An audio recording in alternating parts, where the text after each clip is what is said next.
What was the Markale market bombing?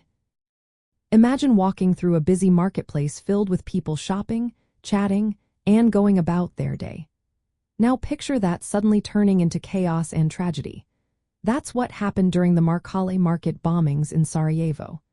These attacks took place during the Bosnian War, which lasted from 1992 to 1995, and were part of the long and brutal siege of Sarajevo.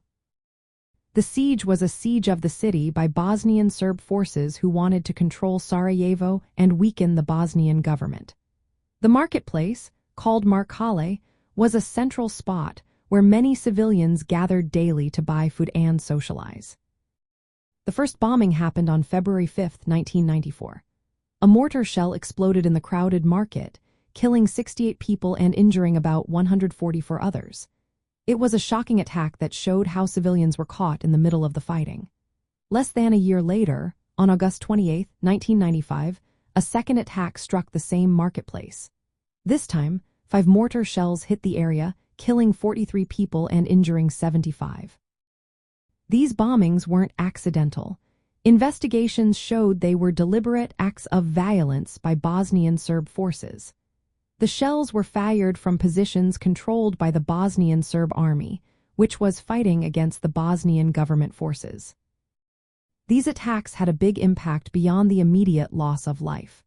The second bombing in 1995 led NATO, the North Atlantic Treaty Organization, to launch airstrikes against Bosnian Serb military targets. This military action helped push the war toward its end. Eventually, the Dayton Peace Accords were signed, creating a framework for peace and setting up the political structure of Bosnia and Herzegovina. Looking at the bigger picture, the Markale market bombings are remembered as tragic moments that highlight the suffering civilians endured during the siege. They reminded us how urban areas like Sarajevo were under constant threat of indiscriminate shelling and violence. These events also marked a turning point in international response, showing the world that intervention was necessary to stop the violence. The bombings stand as a stark reminder of the brutal tactics used during the conflict and the importance of international efforts to bring peace.